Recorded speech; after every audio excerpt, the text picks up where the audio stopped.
মাননীয় deputy speaker, আপনাকে ধন্যবাদ।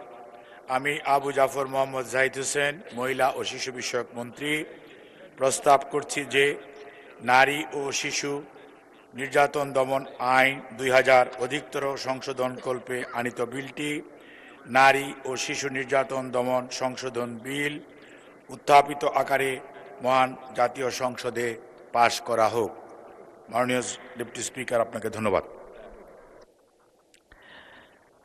মাননীয় মন্ত্রী, আপনাকে অসংখ্য ধন্যবাদ। মহান সংসদের সামনে প্রশ্ন হচ্ছে, সংসদে উত্থাপিত আকারে নারী ও শিশু নির্যাতন দমন সংশোধন বিল 2026 পাশ করা হোক। যারা এই প্রস্তাবের পক্ষে আছেন তারা হ্যাঁ বলুন।